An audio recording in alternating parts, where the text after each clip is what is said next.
क्या सातों वॉरलॉर्ड्स मिलकर एक यांको को डिफीट कर सकते हैं? क्या ये पॉसिबल है? या फिर एक एम्पर के अगेंस्ट सातों वॉरलॉर्ड्स भी मिल जाए फिर भी वो एम्पर से ज्यादा पावरफुल नहीं है? तो इसी क्वेश्चन के आंसर को फाइंड आउट करने के लिए मैंने डिवाइड कर दिया है एक एम्पर को 5 लेवल्स में, और हर एक लेवल ऊपर जाने के बाद न्यू फोर्सेस इंक्लूड होगी और इनकी पावर हर एक लेवल पर बहुत बढ़ेगी। और ये एम्पर क्रू होगा हमारे हीरो का क्रू स्ट्रॉ हैट पायरेट्स। अब ज्यादा कंफ्यूजन ना हो इसलिए हम लेंगे ओरिजिनल वॉरलॉर्ड्स को, जिसमें इंक्लूड है क्रोकोडाइल, गेको मोरिया, जिनबे, बोआ हैंकॉक, बार्थोलोमो क्यूमा, डोफ्लामिंगो और ड्रैक्यूल मीहॉक। तो स्टार्ट करते हैं क्रोकोडाइल से, और अगर कोई लेवल ये क्लियर नहीं कर पाया तो एक और वॉरलॉर्ड इंक्लूड करेंगे। तो फर्स्ट लेवल पे स्ट्रॉ हैट पायरेट्स के एलाइज हैं उनकी टेरिटरी से, जो है वानो और फिशमैन आइलैंड। अब इन दोनों कंट्रीज में से हम लेंगे 1000 सोल्जर्स ईच। अब दोनों कंट्रीज काफी पावरफुल है क्योंकि फिशमैन आइलैंड पे 1 लाख सोल्जर्स तो होडी जोन्स ने ही कलेक्ट कर रखे थे, लेकिन वो इतने वीक थे कि लूफी के एक ही कॉन्कर्स अटैक से 50,000 निकल लिए। तो यहाँ हम बेस्ट 1000 फाइटर्स लेंगे। लेकिन दूसरी साइड जो कंट्री है वानो, वो आती है वर्ल्ड की स्ट्रॉन्गेस्ट नेशन में दूसरे नंबर पर एल्फवात के बाद। लेकिन यहाँ हम कोई भी मेन कैरेक्टर्स को इंक्लूड नहीं कर रहे हैं, जैसे फिशमैन में रॉयल फैमिली और वानो में यामाटो और स्कैबर्ड्स में से। तो फर्स्ट वॉरलॉर्ड है क्रोकोडाइल, और ये क्रोकोडाइल प्री टाइम शिप का है, ना कि जिसकी बाउंटी 1.9 बिलियन है। अब यहाँ क्रोकोडाइल अकेले नहीं आ रहा है, इसके पास है इसकी ऑर्गेनाइजेशन ब्रोक वर्क्स, जिसमें है हजारों में मेंबर्स और ऑलमोस्ट 10 एलीट मेंबर्स हैं। लेकिन यहाँ हम एलाबेस्ता आर्क की बात कर रहे हैं, तो यहाँ क्रोकोडाइल डिफीट हो जाएगा क्योंकि वानो के समुराई आर्मामेंट हाकी में एलीट होते हैं, और न्यू वर्ल्ड के नॉर्मल सोल्जर्स एक प्री टाइम स्किप लूफी को भी डिफिकल्टी दे रहे थे। तो इस फर्स्ट लेवल को क्लियर करने के लिए आ रहा है क्रोकोडाइल के साथ गेको मोरिया। अब यहाँ गेको मोरिया के पास उसकी शैडो आर्मी है और इसमें है उसके पास ओर्स। तो यहाँ गेको मोरिया, जिसके पास एक यांको से फाइट करने का एक्सपीरियंस है, वो क्रोकोडाइल के साथ मिलकर वानो और फिशमैन आइलैंड के सोल्जर्स को डिफीट कर देगा। अब सेकंड लेवल में आ रहे हैं स्ट्रॉ हैट पायरेट्स के direct subordinate cruise straw hat fleet, जिसमें 7 पावरफुल पायरेट क्रूज हैं और 5600 मेंबर्स हैं। तो यहाँ कोई चांस नहीं है जीतने का क्रोकोडाइल और मोरिया का, क्योंकि स्ट्रॉ हैट की तरफ दोनों मेन चीजें हैं, ज्यादा नंबर्स और ज्यादा पावरफुल मेंबर्स। तो यहाँ एंट्री हो रही है बोआ हैंकॉक की और उसी के साथ कूजा पायरेट्स और अमेज़न लिली किंगडम की। तो यहाँ बोआ हैंकॉक खुद एक कॉन्करर्स हाकी यूजर है, और कूजा पायरेट्स के फुट सोल्जर्स भी काफी पावरफुल है क्योंकि उन सबको आती है आर्मामेंट हाकी। तो यहाँ वॉरलॉर्ड्स को थोड़ी मुश्किल आएगी स्ट्रॉ हैट्स को डिफीट करने में, लेकिन यहाँ बोआ हैंकॉक को कोई भी हराने वाला नहीं है। तो सेकंड लेवल होता है क्लियर। तो थर्ड लेवल में आ गए हैं हम स्ट्रॉ हैट पायरेट्स में, जिसमें से मोंस्टर ट्रियो को छोड़ के सब ज्वाइन कर रहे हैं इस बैटल को, मतलब उसाप, नामी, चॉपर, रॉबिन, ब्रुक, फ्रैंकी और जिनबे। अब यहाँ पे फाइट जिनबे करेगा बोआ हैंकॉक से। हाँ, मैं अब मानता हूँ कि बोआ हैंकॉक एक कमांडर लेवल पे है, और कौन से कमांडर पे, फर्स्ट, सेकंड, थर्ड, ये नहीं पता, फर्स्ट नहीं है। लेकिन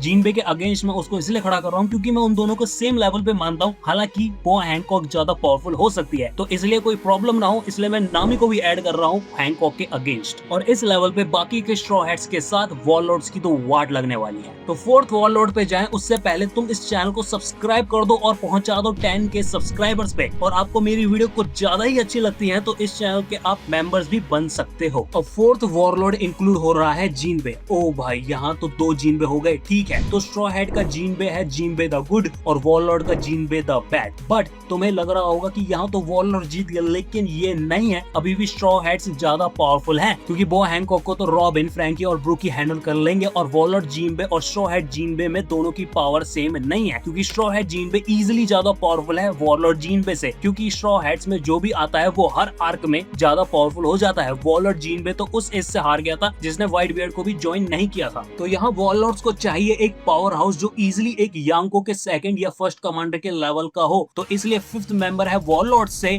बार्थोलोमियो कुमा। अब कुमा इजीली एक सेकंड कमांडर का लेवल का फाइटर है, क्योंकि वो सेकंड कमांडर की पोजीशन में था रेवोल्यूशनरी आर्मी में साबो के बाद। तो यहाँ वॉरलॉर्ड्स फाइनली क्लियर करते हैं थर्ड लेवल को। अब फोर्थ लेवल पे है फ्यूचर पायरेट किंग के विंग्स, सांजी और जोरो। अब यहाँ जोरो और सांजी नॉर्मल यांको के कमांडर्स नहीं है, क्योंकि अगर वो होते तो लूफी फ्यूचर में पायरेट किंग नहीं बन पाता, और इसी वजह से ये एक नॉर्मल फर्स्ट और सेकंड कमांडर के हिसाब से काफी ज्यादा पावरफुल है। और ये सब दिखता है जब सांजी ने जैसे ही अपनी जर्मन 66 की पावर्स अनलॉक करी तो उसने क्वीन का भोसड़ा बना डाला, और किंग वर्सेस जोरो की फाइट में जोरो को किंग से ज्यादा प्रॉब्लम तो एनमा से मिल रही थी, और वो भी अपनी 30 हड्डियां तोड़वाने के बाद बिग मॉम और काइडो के अटैक से। तो यहाँ स्ट्रॉ हैट्स लगा रहे हैं वार्ड वॉरलॉर्ड्स की। तो वॉरलॉर्ड्स की टीम को चाहिए 6th मेंबर, और वो है डोफ्लामिंगो, डोन कीहोते फैमिली के साथ। अब डोन कीहोते डोफ्लामिंगो थर्ड कमांडर के लेवल का फाइटर है, क्योंकि जब लूफी ने डोफी को डिफीट किया था तो वो गियर 4 में था, और लूफी ने बिग मॉम के थर्ड कमांडर क्रैकर को डिफीट करने के लिए भी गियर 4 का यूज किया था। लेकिन काटा काटाकुरी को डिफीट करने के लिए लूफी ने गियर 4 के साथ एडवांस ऑब्जर्वेशन हाकी सीखनी पड़ी थी काटाकुरी को डिफीट करने के लिए। तो इस बार सांजी और डोफ्लामिंगो की फाइट का आउटकम अलग होगा, क्योंकि पिछली बार तो हवा में लटका के सांजी को डोफ्लामिंगो ने पेल दिया था, लेकिन डोफ्लामिंगो के साथ पीका भी आ रहा है, लेकिन उसके लिए तो फ्रैंकी ही काफी है। एक जायंट कैनन बनाएगा और उड़ा देगा साले को। अब आ रहा है वो वॉरलॉर्ड जिसकी वजह से ये सिस्टम को इतना पावरफुल माना जाता है, जिसकी वजह से क्रॉस गिल्ड को एक यांको क्रू माना गया। यह है शैंक्स का राइवल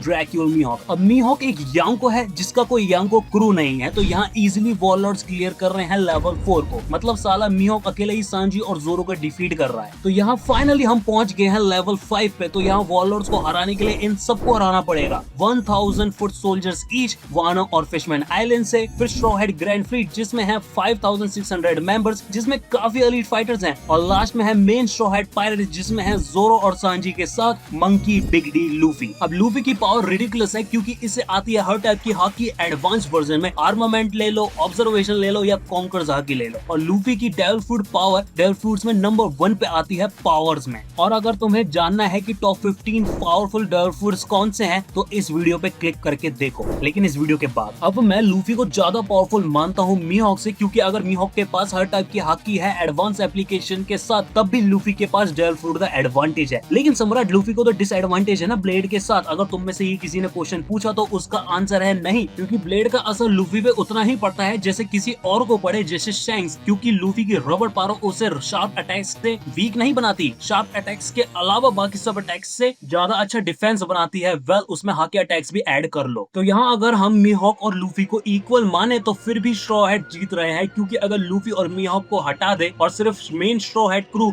और बाकी वॉरलॉर्ड्स को देखे, तो बॉय हैंकॉक को जोरो डिफीट करेगा, फिर डोफ्लामिंगो को सांजी डिफीट कर देगा, और क्रोकोडाइल और मोरिया के लिए तो स्ट्रॉ हेड्स की नीड भी नहीं है। लेकिन अगर हम उन्हें ऐड कर ही रहे हैं तो क्रोकोडाइल को नामी डिफीट कर दे, क्योंकि नामी क्लाइमेट को चेंज करके वो रेन प्रोड्यूस कर सकती है, और ज़्यूस के आने के बाद उसकी अटैक पावर भी बहुत बढ़ गई है। मोरिया को ब्रुक और जिनबे के लिए जिनबे, और लास्ट में कुमा के लिए बाकी स्ट्रॉ हेड्स जैसे ऊसाप, चौबर, रॉम्बिट और फ्रैंकी ही काफी हैं। तो इस बैटल का विनर है एक यांको का क्रू, स्ट्रॉ हेड पायरेट्स। लेकिन यही रिजल्ट सेम नहीं होगा हर एक यांको क्रू के अगेंस्ट। जैसे क्रॉस गिल्ड से वॉरलॉर्ड्स इजीली जीत जाएंगे, क्योंकि क्रोकोडाइल और मीहॉक के अलावा कोई भी पावरफुल मेंबर नहीं है क्रॉस गिल्ड में। शायद बगी और डार्कबोन्स को जोड़ सकते हो, लेकिन उन्हें तो अकेला डोफ्लामिंगो ही हरा देगा। अब वॉरलॉर्ड्स ब्लैकबियर्ड पायरेट्स से हारेंगे, क्योंकि यहाँ ब्लैकबियर्ड को मीहॉक हैंडल कर लेगा, लेकिन आल्कीजी को कौन करेगा। फिर व्हाइटबियर्ड पायरेट्स के अगेंस्ट तो वो बिल्कुल नहीं जीतने वाले, क्योंकि इनके पास कुछ ज्यादा ही पावरफुल एलाइज और क्रू मेंबर्स हैं, जैसे मार्को, विस्ता, जोत्सु और एस। काइडो के अगेंस्ट भी ये वॉरलॉर्ड्स का क्रू नहीं जीत पाएगा, क्योंकि काइडो के फुट सोल्जर्स बहुत स्ट्रॉन्ग है, क्योंकि उसमें 10,000 वानो समुराइज हैं और 20,000 बीस्ट पायरेट्स के मेंबर्स हैं, जिनमें 500 स्माइल यूजर्स हैं। और शैंक्स के अगेंस्ट भी वॉरलॉर्ड्स नहीं जीतेंगे, क्योंकि भले ही रेड हेयर पायरेट्स के पास सबॉर्डिनेट्स ना हो, लेकिन उनके पास जायंट्स का सपोर्ट है, और शैंक्स और उसका मेन क्रू बहुत पावरफुल है, क्योंकि शैंक्स तो डिफीट कर रहा है मीहॉक को। और जी हाँ, मैं हूँ शैंक्स की तरफ, और बैन बैकमैन, लकी रूज और याशव को कौन डिफीट कर रहा है वॉरलॉर्ड में? मीहॉक और शायद हुमा के अलावा कौन कर सकता है इन तीनों को डिफीट? लेकिन अगर वॉरलॉर्ड्स बिग मॉम के अगेंस्ट जाए तो कौन जीतेगा, ये आप मुझे कमेंट्स में बताओ। जब तक के लिए मैंने एक ऐसा कैरेक्टर को क्रिएट किया है जो किसी भी यंग को क्रू या सारे वॉरलॉर्ड्स को डिफीट कर सकता है एक साथ, और ये कैरेक्टर कौन सा है इस वीडियो में देखो।